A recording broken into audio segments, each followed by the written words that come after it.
तेज हुआ में एक बूढ़ी दादी अम्मा एक बड़े से तरबूज के टुकड़े पर आराम से लेटी ठंडी ठंडी हुआ खा रही थी। लेकिन धूप इतनी तेज थी कि तरबूज आहिस्ता आहिस्ता पिघलने लगा और दादी अम्मा चिपचिप तरबूज की चटनी बन गई। तभी उनका दबंग पालतू ऊंट आसमान से एंट्री मारता है, अपनी दाम पर जमे हुए आइसक्रीम के ढोल लटकाए हुए। ऊंट वो सारे आइसक्रीम बॉल्स दादी के सामने फेंकता है। दादी अम्मा उन्हें चटिक से चाटती, चबती, चूसती और मुंह में ठूसना शुरू कर देती है। लेकिन हद से ज्यादा ठंडा खा लेने पर वो पूरी की पूरी बर्फ का मुजस्समा बन जाती है। ऊंट उस सुई में अपनी गर्म गर्म चाय से भरी सूंड, हाँ जी, इस ऊंट की सूंड भी है, सीधा दादी पर छिड़क देता है। चिशश। और बस दादी फौरन नॉर्मल हालत में वापस आ जाती है।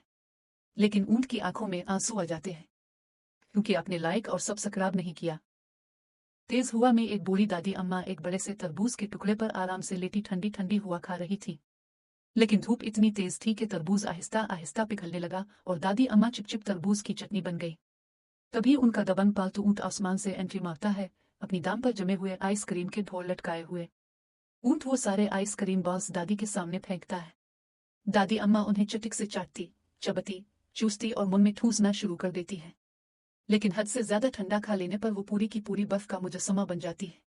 ऊंट उस सुई में अपनी गर्म गर्म चाय से भरी सूंड, हाँ जी, इस ऊंट की सूंड भी है, सीधा दादी पर छिड़क देता है। चिशश।